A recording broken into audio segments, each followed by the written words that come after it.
Women have the power to transform this world.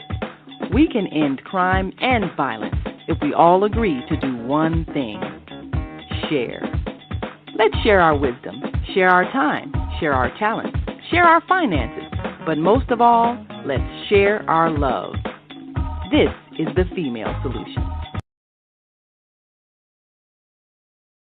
The earth is in the process of transformation. A separation, such as when a cell divides. Half will remain in the third dimension, the old earth, where there is conflict and violence. The other half will ascend to the fifth dimension, the new earth, where no negativity can exist. All across the world, there are internet content creators that are sharing new information to raise your consciousness and prepare you to ascend to the new earth.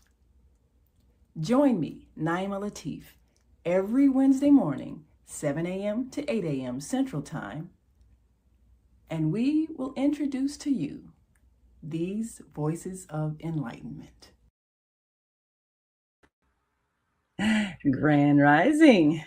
Thank you for another Wednesday edition of the Female Solution. We appreciate your attendance, and we are also honored to have you join those who are seeking enlightenment. What happens when you die? Well, people ask that question all the time, and usually the answer is, well, no one really knows because nobody's ever come back to tell us. Well, that's no longer true. All across the internet, people are giving testimonies of near-death experiences where they have died and come back. And some people say, well, that's not really real death. I mean, that's probably just some chemical reaction in the brain. Well, there are those who, under past life regression hypnotherapy, have in fact gone back to a previous death from a previous life and have also explained what happens when you die. There are podcasters all across the world who have decided to focus on this particular aspect of life, life after death. There are those who have exclusively chosen to highlight the people who have had near-death experiences, people who have had death experiences, who have recalled them, people who are telling us that which we've been led to believe we can't know and can only guess based on religious teachings. Well, the conflict that occurs when people come back and tell their story is that what they experience isn't what's being taught in their religions. Most religions are based in fear. They're based in the belief that there's a punishment awaiting you if you didn't adhere to certain principles. But what those who have died and come back report is that what you actually experience is your own evaluation, your own judgment of your own actions. And it really helps to understand that biblical quote, "Judge not, lest you be judged." Now, it often gets reinterpreted to say, "Judge not, lest God will judge you." Well, that's not really what was said. You judge yourself. You evaluate yourself. You see from all angles what you didn't see in this life, how you affected other lives. And based on a clearer understanding, you realize where you made your mistakes. And there's no punishment for mistakes. There's an opportunity to repair the damage. This does not jive with so many religious teachings that rely on fear, rely on fear of punishment from a punitive God in order to make people behave the way religious leaders want them to behave.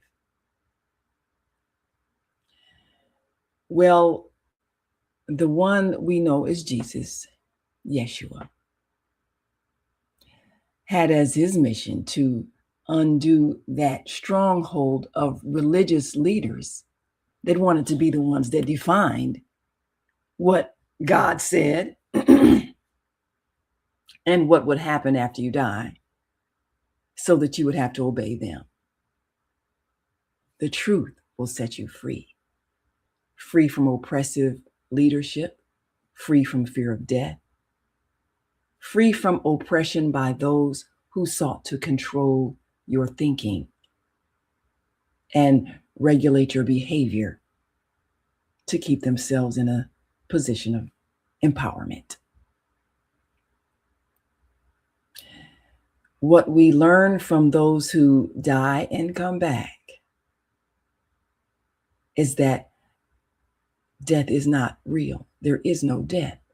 There's merely transition out of a physical experience.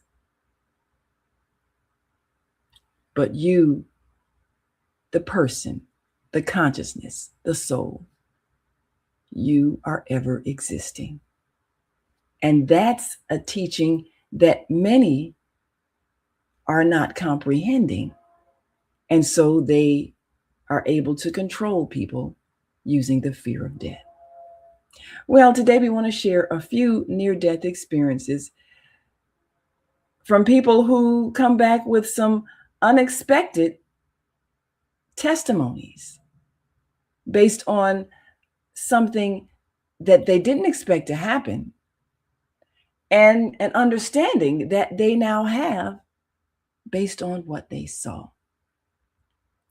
And we appreciate those podcasters that are choosing to use their platform to expose the stories of people whose experiences can revolutionize our belief systems and can truly set us free. So this one, produced by Shaman Oaks, is one woman's account of when she died. And while many people meet the one we know is Jesus in the other realm, she met another person as well. And what does that say? Well, let's take a look at She Died and Met Two Gods. And you'll never guess the second one.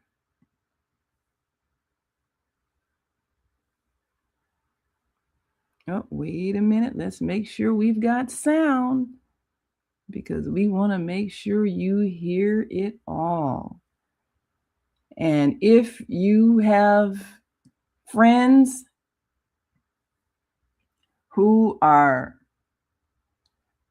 pondering this question, we want you to call them and have them tune in to the Female Solution today and get their questions answered. I wasn't raised Christian. And so, by my perspective now, that man in the field was Jesus. And then I meet Shiva. How did that happen? East Coast white girl in Africa. It wasn't in India. I was in Africa. And so when I was 8 years old, I was living in the US on the East Coast, and I was with parents who were neglectful. That exposed me to a lot of unsafe adults. One of those adults spotted me as a child that I wasn't really being protected. And he chose to abduct me. And he took me out of the country. Keep in mind, it's 1977. It's post-Vietnam War. So as best as I can remember, he actually put me in a duffel bag. It went through his personal luggage that he carried with him.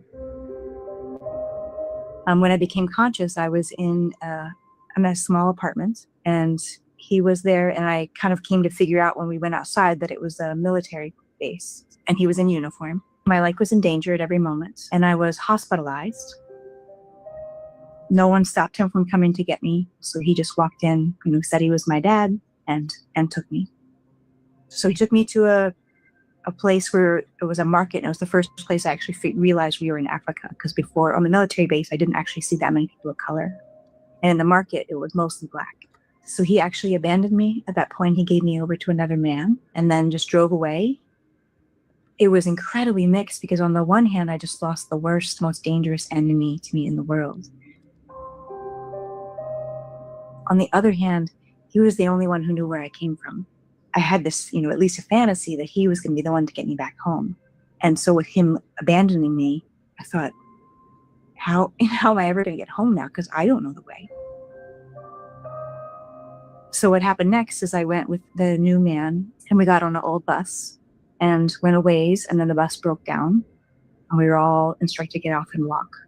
But I had broken ribs, I hadn't been fed, and I couldn't keep up. And so he also abandoned me. And what it's important to understand is this is 1977 in Rhodesia, that's now Zimbabwe, and it's the height of the Rhodesian War. So for me to be abandoned out in this rural area is a matter of hours for my survival. So a middle party, soldiers picked me up and took me to a village that I'm assuming they think would be receptive. And so these people took me in. It was a rural village. And what's so profound for me in that part is I came from not having mothering. I did not have, my mother wasn't capable of that. Now I know that there's many African cultures that it's normal for them to mother a child that's not their biological child. That sometimes they will take their sister's child into their home and then raise them as their own. That's normal in many African cultures. So what's exceptional is that they did that during a war where it was very dangerous for them to have me. So it was a very big risk for them to take me in. And that they really brought me in with the singing and the ceremony. And it really just filled me up. I was so hungry. I was so broken. I was just like a wounded animal. And to have one of the women sing to me and then hold me into her arms, I literally just collapsed in her arms and just let her be my shelter and let her be my new mother. So I went to the creek and was playing by myself, and I looked up and there was a soldier, and he pulled out his rifle, and when the rifle became just a circle, then I knew I was done for. And what happened when I first crossed over is that I was greeted by two Black women, and they felt like my two big sisters, that they were there to greet me and to take care of me. And they gestured to a really big glowing orb, like a sphere. And I knew I could go into that and I would be fully restored. But I was so attached to that. I had just finally found family. And so I really wanted to stay with them. And that confusion sent me backwards and away from these two sisters. And then I went through a dark cave where I really had to purify my self-blame, the part of me that thought something was wrong with me. And my guide really helped me see that there was nothing wrong with me. And we made it through that dark cave, and I went to a field, and there I met a being. He was had a beard and a robe with kind of long sleeves that was kind of felted material. And he had a sheep herder staff. And in his presence, I felt no disturbance because I was still longing to get back to my African family. When I was looking at trying to figure out who he was, his face changed to a lion. But, I want to show this to Atto, who was one of the men in the village. And then his face changed to Atto. And so he was showing me it's not the form that matters, it's the connection. And then he leaned his forehead to mine, and I could see as he sees, which is that we're all connected by these living lines, like golden spider webs, and that in each of us there's a gem, sparkling gem. So I saw this huge matrix of all these gems and these living lines of connection, and that we can strengthen those living lines with our focus and our love. And then he brought his forehead back from mine, and my faith in him, my trust in him was so absolute that I just leaned my whole being into his. And we traveled and we came out above the scene where I had died. And so the African woman was like a mother to me. She had found my body and she was wailing. And I wanted her to know I'm okay. I'm loved, I'm taken care of, I'm totally guided, I'm not in pain, and I'm just fine. I went further into the tunnel and there was more beings that purified me. And I knew that I was going home. And home felt to me like my words for it are the great heart. And that was the original place where I was sung into being, that I started as a sound sung by the great heart. And so I was going home to that place of origination, but I heard the song of my African mother.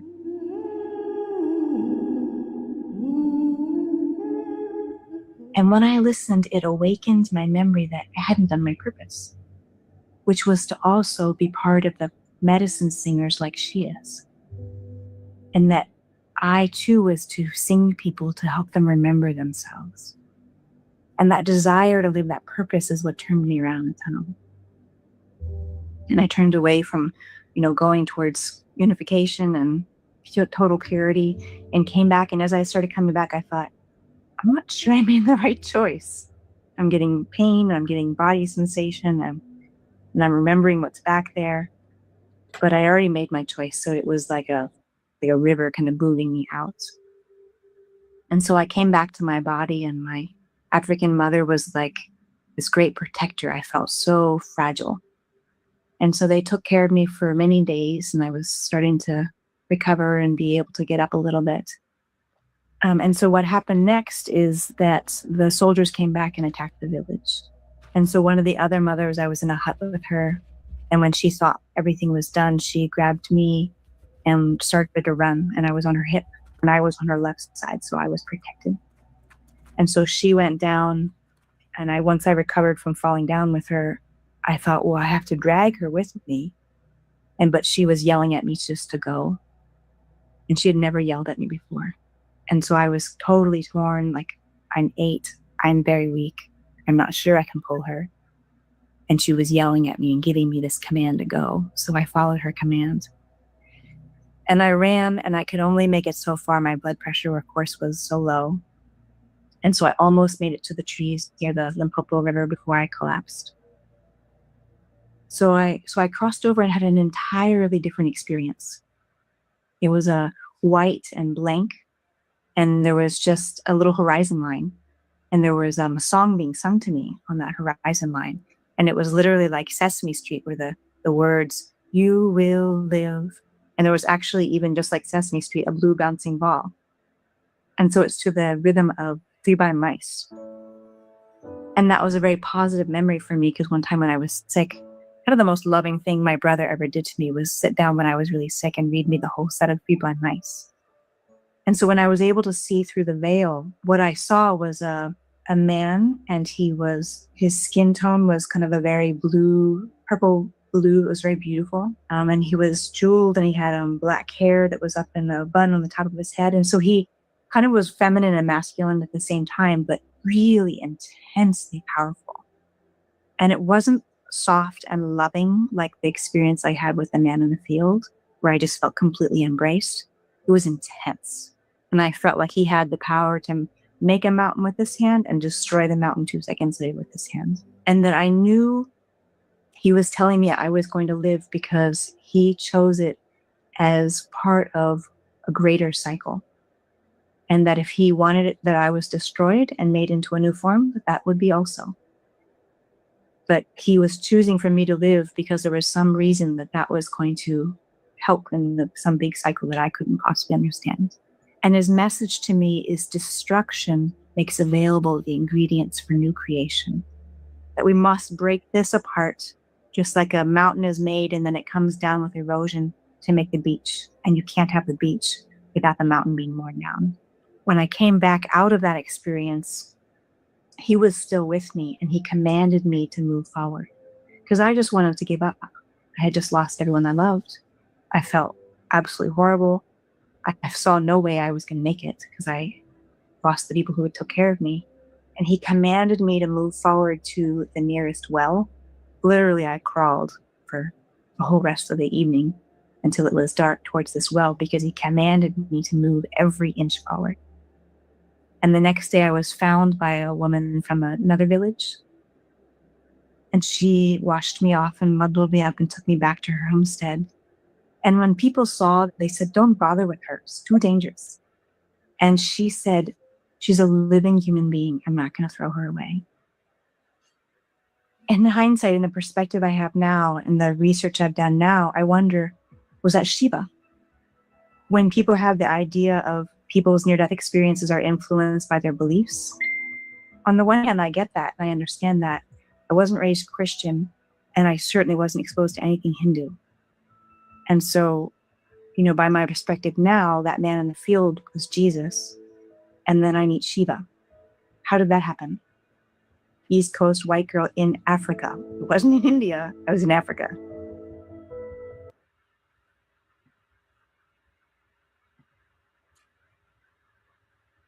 That was a profound experience, and probably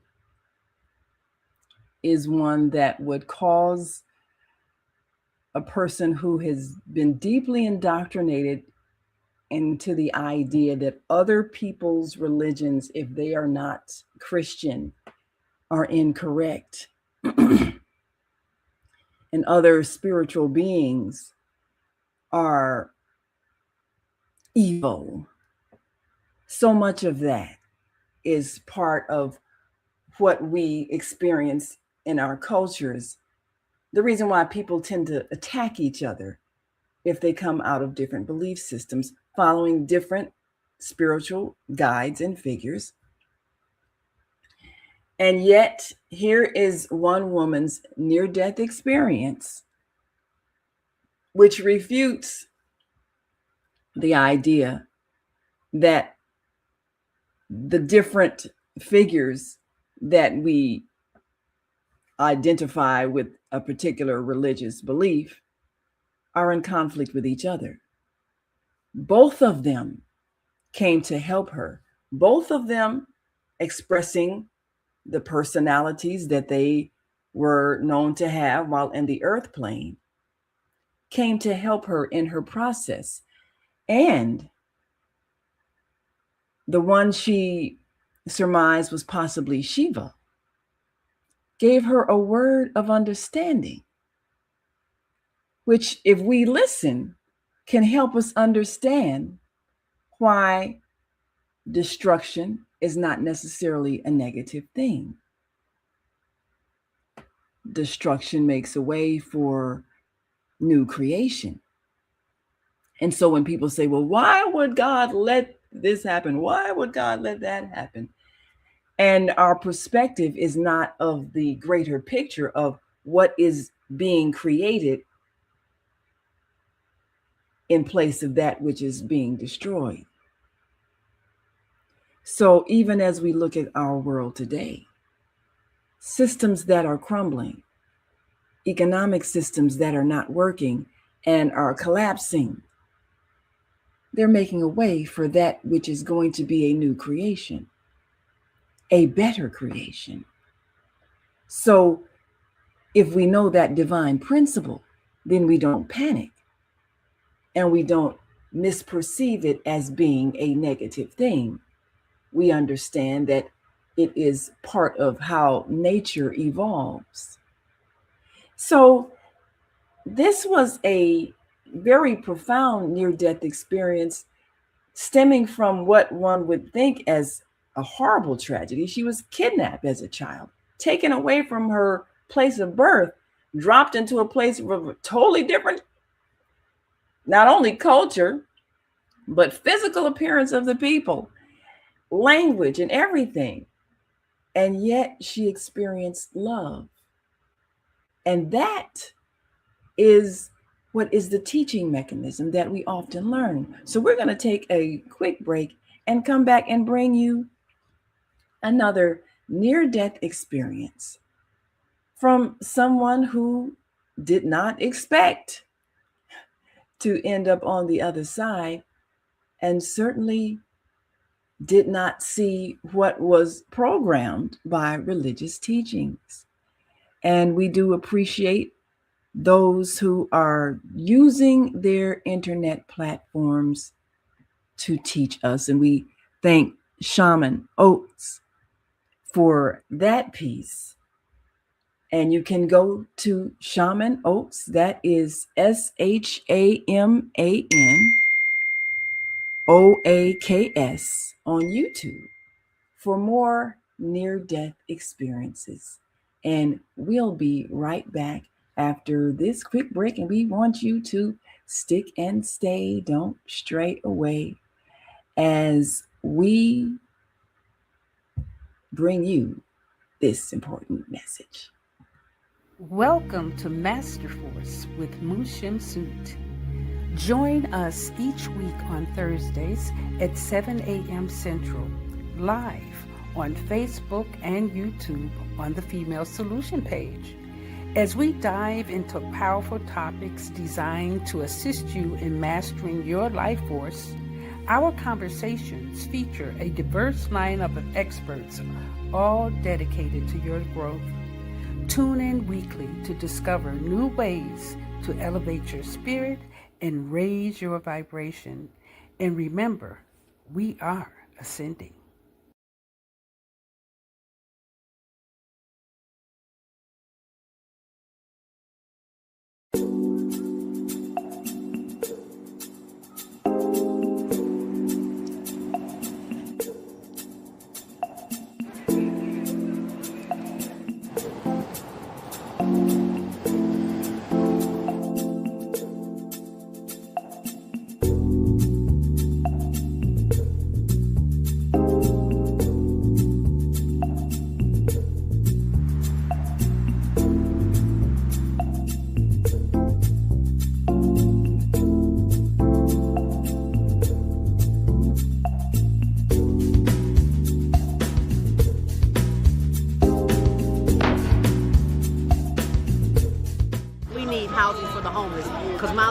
In which we're doing this documentary for Douglas Robinson, Your Death Will Not Be in Vain.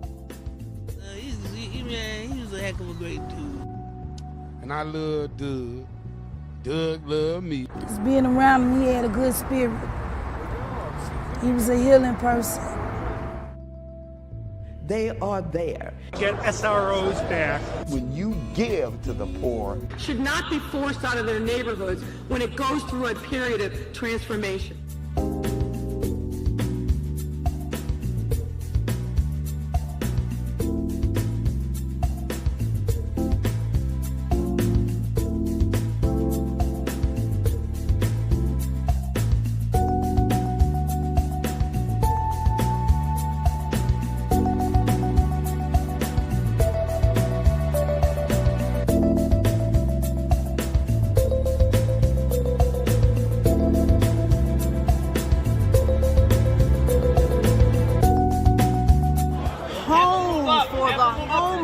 Because there are too many people who are losing their homes to taxes because they can't pay a $1,000 tax bill.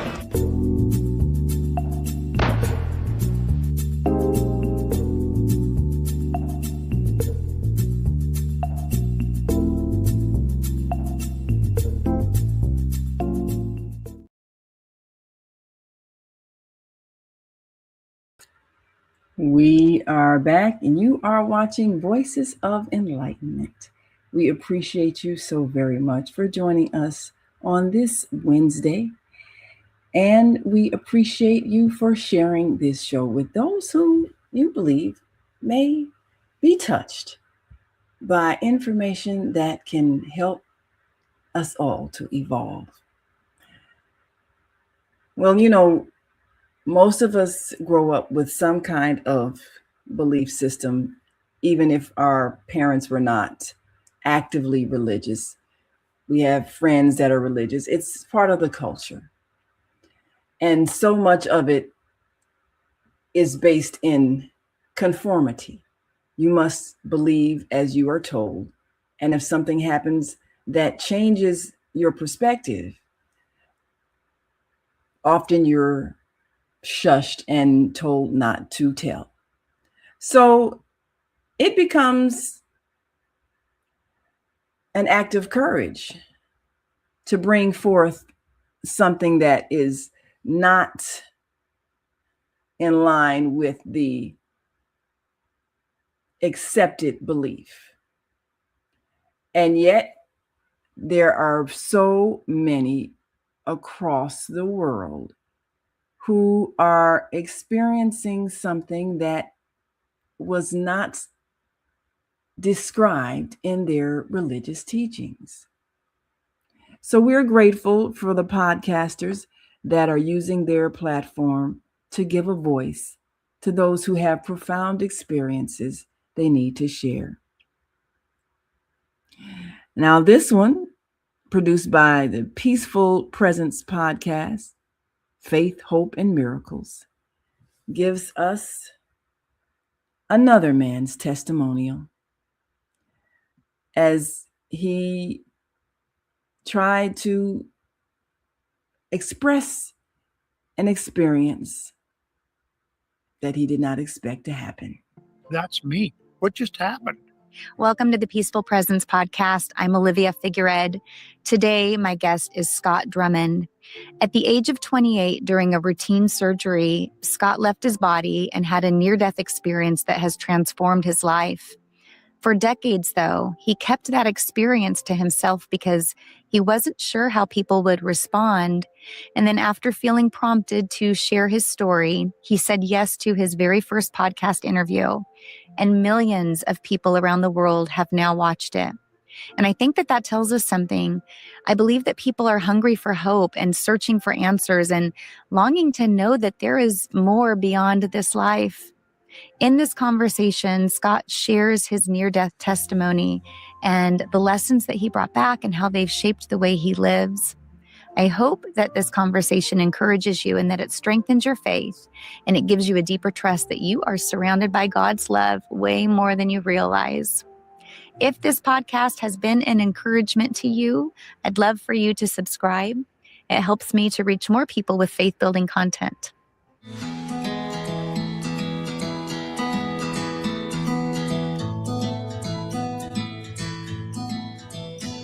Scott, I just want to say thank you so much for taking time out of your day to be here with me, to share your story. Again, I know you shared it many times already. Do you ever get tired of sharing it? You know, my story never changes, Olivia. It has been the same story from the very beginning. And I've done probably over 300 interviews around the world.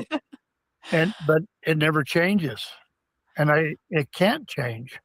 Right. Because it's truth. And it's very pure and close to my heart. And I see it every day. It's like Groundhog Day to me. Every day I wake up, I know exactly where I was standing, what I felt, what I saw, what I smelt, everything that happened when I had my experience. I was a very selfish man. It was all about money for me. It was about being a millionaire by the age of 32 and never working another day of my life. And I was right on track. I was doing things and had toys, had 25 cars. I was living life of luxury, at least in my eyes. When I came home one day after being gone for about 5 weeks on the road, making money for the family, I went skiing. Being selfish once again, I called a friend. We went up to the ski resort. It was Park City Ski Resort, and one of the best places in the world to ski. And I had an accident. A young lady was coming down the slopes and ran into us in the lift line, and never realized it at the time, but she actually tore my thumb off, and I didn't even know it. And I skied the whole rest of the day, and it was cold. So I never felt it because it was all enclosed inside my glove. And when I got down to the car at the end of the day, after a great day of skiing, lots of powder, I took my glove off and I put my hand up like this, and my thumb was down here on my wrist. It had just completely laid down. It pulled it completely out of the socket. It was funny because the guy I was skiing with, a friend of mine, was an EMT, and he says, I can't fix that one. Can't fix that one with a Band-Aid. And we, back then, 28 years old, and I'm 73 now. We didn't have cell phones, and so we had to call down from the ski resort. And my wife, bless her heart, and we've been married, it'll be 53 years this year. had everything all set up for me down at the hospital. They don't believe how toxic this is. If you're still just rinsing your fruit and veggies under the tap, you need to hear this. I never post stuff like this, but I had to share. I feed my kids every day, so we've gone through our fair share of produce washes. And when we got down there, they put me on a gurney and they wheeled me in. And I'll never forget that day because it was like slow motion. My wife was walking beside the gurney as they were wheeling me in the operating room. And back then, I never told my wife I loved her. I never told my kids that I loved them, because at that time it was all about money and how to get ahead and to have the toys and to be a good provider for my family. We had 3 kids at the time, and now we have 4. But it was like slow motion. I'll never forget that, because all I remember saying to her was, "I'll see you when I get back." And that very well could have been my last day.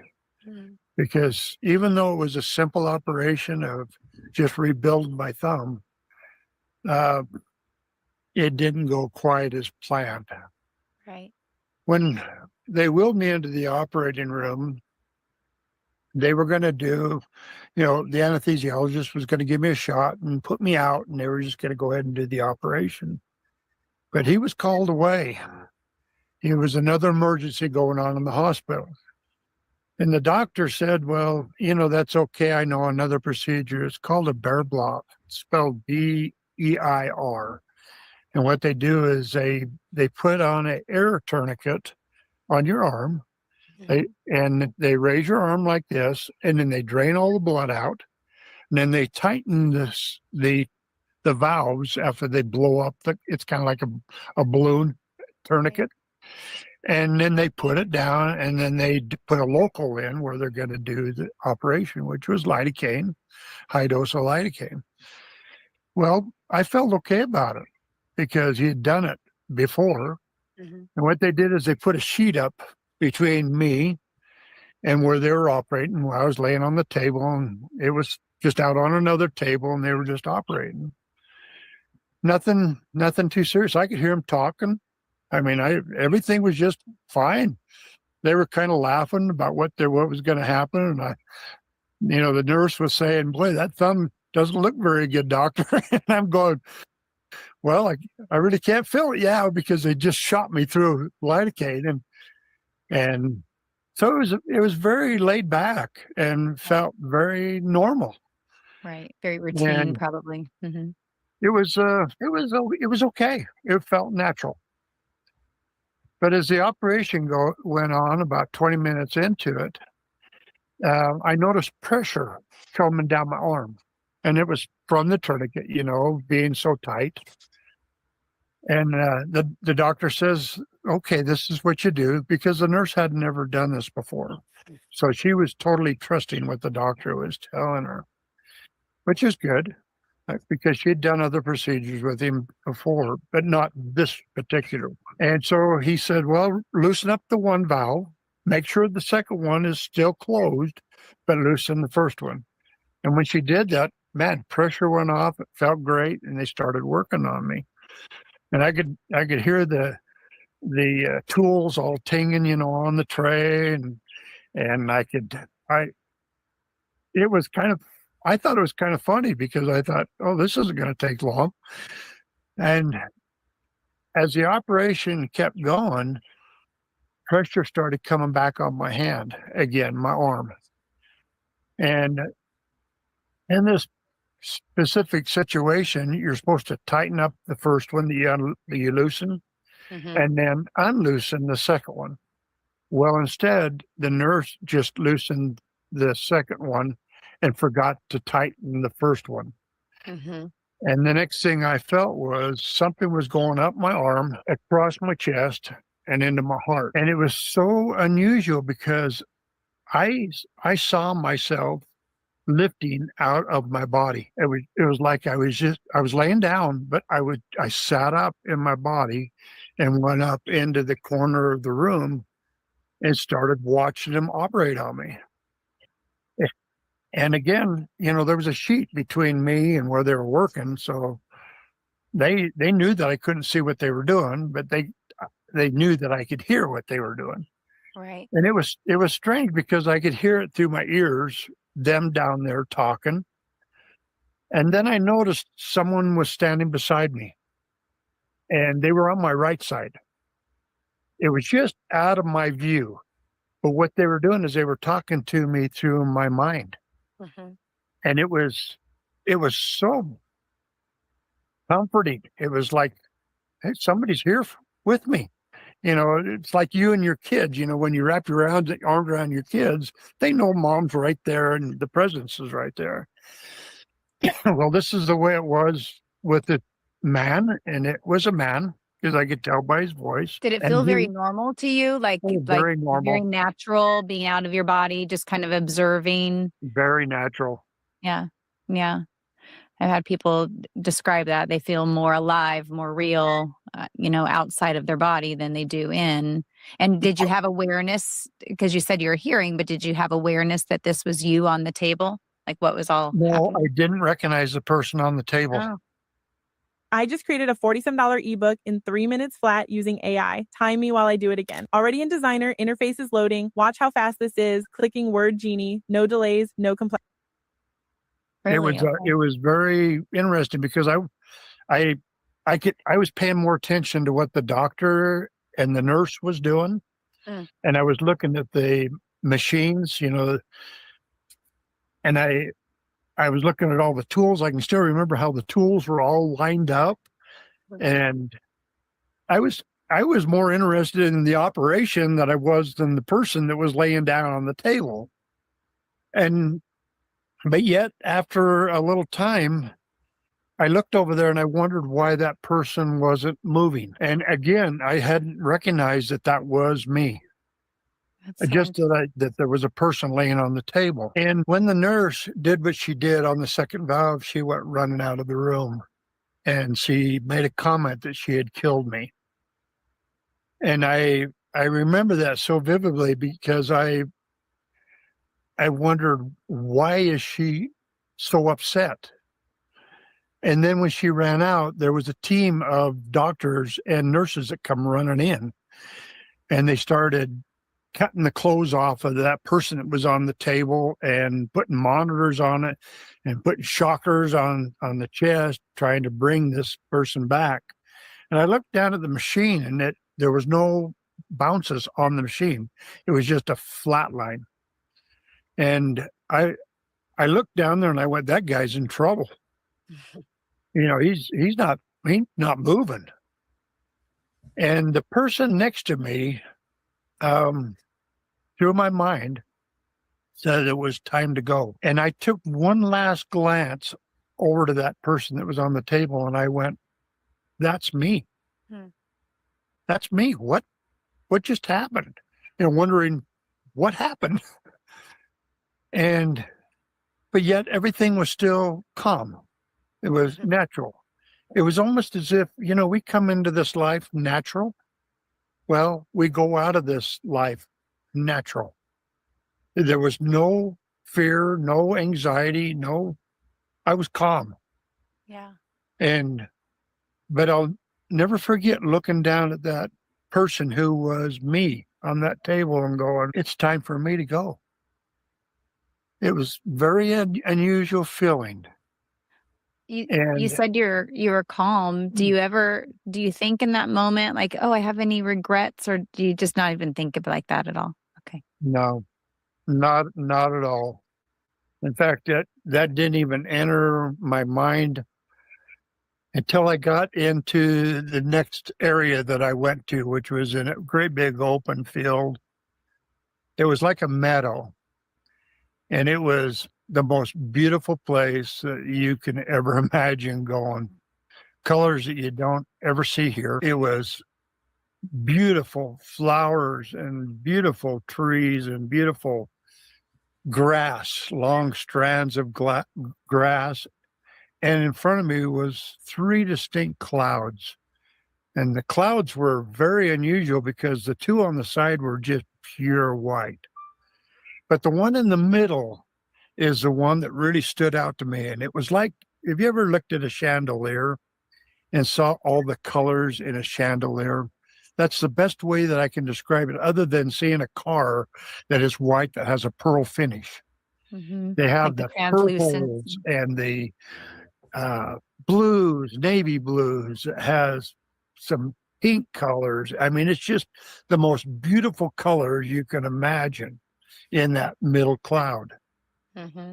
Well, the setting was very unusual because it was a panoramic type setting. Now I could still feel my escort. This time he was on my right side, just out of view. And I could never understand why I could never see him, but I understand now because I didn't die. You know, mine was a temporary death. In this world of NDEs, near-death experiences, that was put together by Raymond Moody because that's what people would understand. But in my life, and even when we do this movie, it's going to be called Temporary Death Experience. Now, when I was standing there, I was instructed by the escort that I was never to look back. Don't look back, because I was not going back. I was allowed to look to the left. I was allowed to look to the right. I was allowed to look forward. But again, he reminded me, you're not allowed to look back. And so being there, there's no time. It was the most comforting feeling, because now, you know, I'm constantly looking at my phone at the time, or my watch. That was not even part of that whole situation. There's no time. Yeah. I could have stayed there, and I could have stayed there for hours just observing everything. I remember looking to the far left and seeing tall trees. And I'd never seen trees like that before. And in fact, it was only up until about less than a year ago that I finally figured out what those trees were. I always thought that they were a sequoia tree because they had great big trunks and then, you know, leaves and branches kind of all the way through and then up to the top were the leaves, you know, on top. But these were not trees like that. These trees were called baobab trees, which are located in Madagascar. And I didn't know that until less than a year ago. Somebody commented on on the site, the YouTube site, that I know what that tree is. And they say that it's a tree of life in Madagascar, that there's over 1,200 gallons of water inside of those trees, and they live on those trees. And in drought times, that's their source of water. And I went, well, that makes sense. You know, that they were the tree of life. Well, when you look at them, when you look at a normal tree, you know, you see dirt, and trunks on trees don't look good. But these trees were the most magnificent brown trunks with a gold tin on them that I can't even describe, because, in fact, I couldn't even describe it to the lady that I had do the picture for me. I couldn't describe exactly what it looked like. So the piece of art that she did doesn't exactly match, but it's the closest thing that I could get to it. And when I looked up the trees, they were about 100 feet tall. They were not small trees.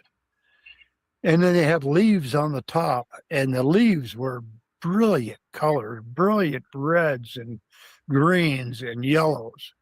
But one thing I noticed was underneath the leaves were gold, just beautiful gold. I got acquainted to Paul's work because I had him hypnotize me to get me out of this illness that required me to be on prescription medication for color. And there was several of them. It was almost like it was lined up to where I was standing, going from my left up to the clouds. It was beautiful the way that they were lined up for me. And it was as if they were communicating with me. And I could feel them, and they could feel me, and it was comforting, very comforting. Well, in between the trees and me on my left were flowers. And now these were not usual flowers. I mean, some of them you see, here on Earth, but the colors were brilliant. They were illuminated. They were just brilliant colors. And one thing I noticed is every one of the leaves and flowers were facing towards me. And it was unusual because there was no wind, but yet they were flowing towards me. And it was the most comforting feeling. And I could actually look inside of the petals and feel what was coming out of their stems all the way down into their roots. It was a feeling of love. It was comfort. And it was almost like they were sending God's love to me to comfort me. It was the most comforting feeling. And each one of these flowers was almost when you stand up, and I'm 6'3", and I put my arms down, I could feel the tops of each one of those flowers. And on the right of me in front of me was grass, and it was also up to my hands. And it was like they were radiating energy in through my body. And I'd never felt anything like that before. I'll never forget looking at that grass because they were long stems and they were green on the bottom, but the tips were gold. And again, they were flowing towards me, not blowing towards me because there was no wind, but they were flowing towards me, just like the grass was and the flowers. Then I had a chance to look at that cloud up in front of me, and all I could do is just marvel at the color of that middle cloud. And then I saw rays coming around the outside of the white clouds and above the one in the middle, as if to let me know, that I was loved. It was like somebody was putting their arm all the way around me to let me know that I was okay and not to worry. Yeah. After I observed all this, and I can't tell you how long it was because there was no clock up there or no watches, I noticed that the person that was standing beside me was not there anymore. When in life here on earth, when you're alone, you get anxiety. You wonder, okay, what's next? What's going to happen? And there was none of that. It was like the flowers and the trees and the grass took over and embraced me. And then all of a sudden, it was like everything they all went away. And I started to begin my life review of what happened to me on earth. Some of the things that I saw were good. Some things were not so good. And like I said, my life back then was not what it should have been. I'll never forget at the beginning of my life review, my heavenly mother handed me to my earthly mother and entrusting her in taking care of me while I was here on earth. It was the most pure feeling that I have ever experienced of love from a heavenly being. It was pure. It was the most comforting feeling knowing that I came from that heavenly mother and that I had a mother here on earth that was going to take care of me and nurture me and teach me and get me through this life. Did you see that physically? Did you see, I saw it was all I saw was the arms of the heavenly mother handing me down to my earthly mother. It was so pure. And it was, you as a mother should understand how pure that is when you have a baby and how beautiful it is to bring new life into this world. Now, my life review went from 0 to 28. I saw everything. I saw how I treated people. And unfortunately, when your ultimate goal is to make money, I did not do some of the things that I should have done. I stepped on a few people along the way because I wanted that money so I could get ahead. And it got to the point where I was actually... Do you know what eating tomato can do to your heart? Excuse me? Tomatoes look like a heart. Should I say worshiping money rather than paying attention to my family's needs? I provided for them. I gave them a lot, but I didn't love them.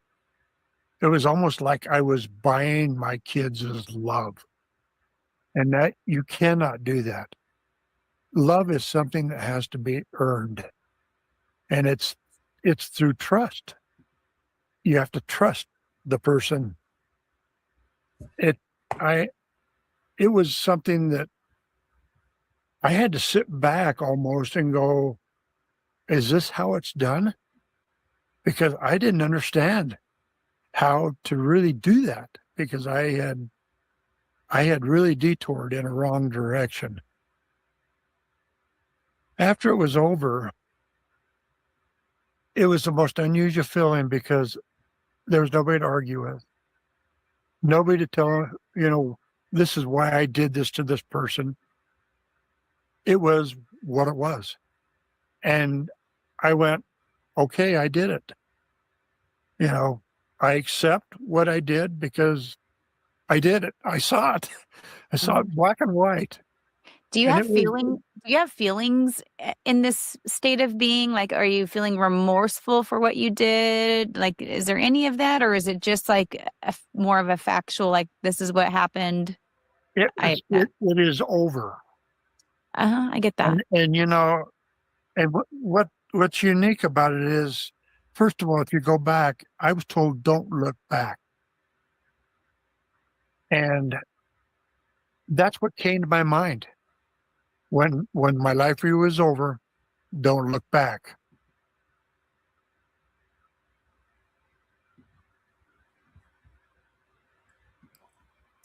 So here was a life review. A man who has, like many in this life, the values that money is the most important thing. He had a chance to see how he affected people. He had a chance to see and feel what he should have done differently. But there was no damnation, no condemnation. And even the beings in nature radiated love. Well, of course, you can continue to watch this podcast. This is the podcast that will give you an opportunity to learn some things about life after death experiences or near-death experiences. And definitely it will perhaps change your perspective. And we appreciate the producers of this series, because the question that's asked, has anybody ever come back?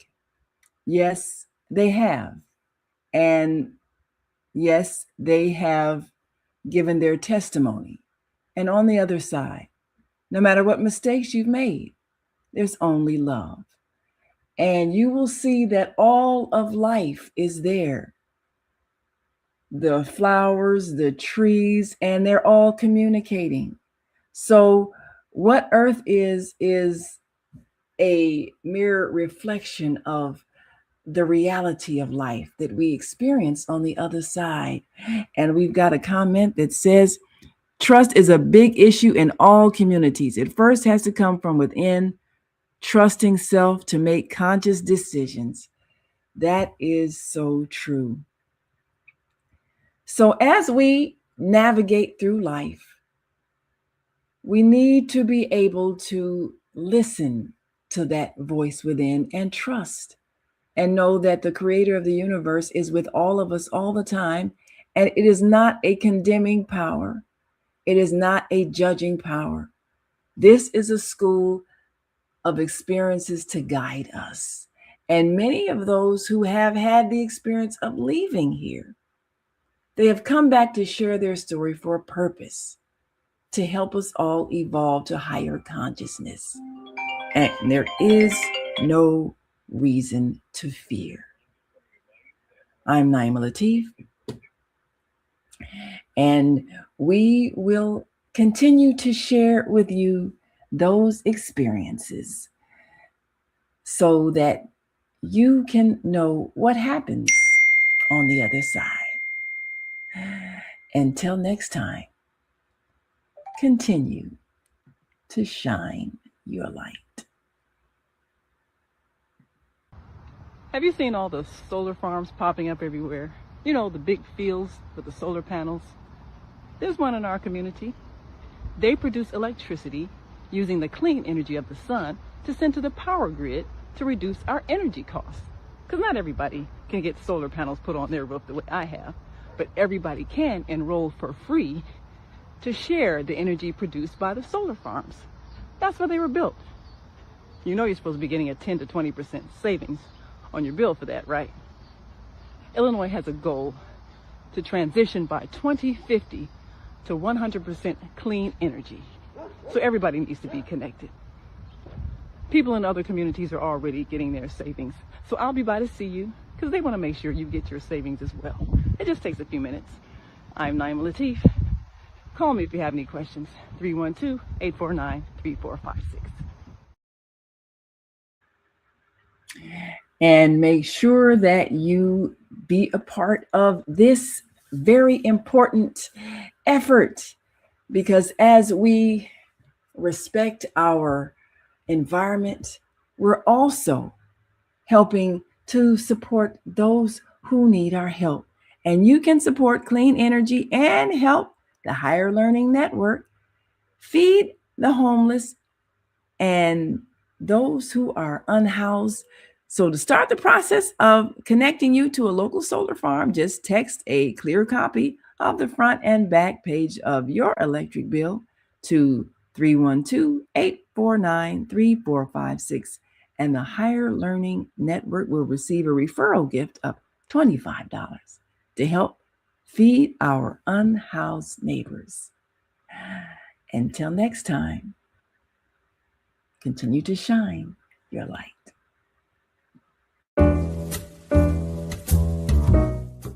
We've come to the end of our show today. If you missed any broadcasts, go to our website for the audio and video archives at www.thefemalesolution.com. On behalf of our team of radio hosts, I'd like to thank all of you who participated in today's discussions. And to our global family joining us from all around the world, we say thank you. To our family in China, xie xie. India, zhanyavad. Japan, arigato. Korea, kamsamnida. Russia, spasiba. Germany, danke. Poland, dziękuję. France, merci. Spain, gracias. Italy, grazie. Egypt, shukran. Ghana, madasi. Nigeria, eshe. South Africa, ngiyabonga. Senegal, jareh. Kenya, asante. Israel, toda. Pakistan, shukriya. Afghanistan, tashakur. Saudi Arabia and Palestine, shukran. Assalamu alaikum wa rahmatullahi wa barakatuhu. Thank you, and may peace be upon you and the mercy of God and God's blessings.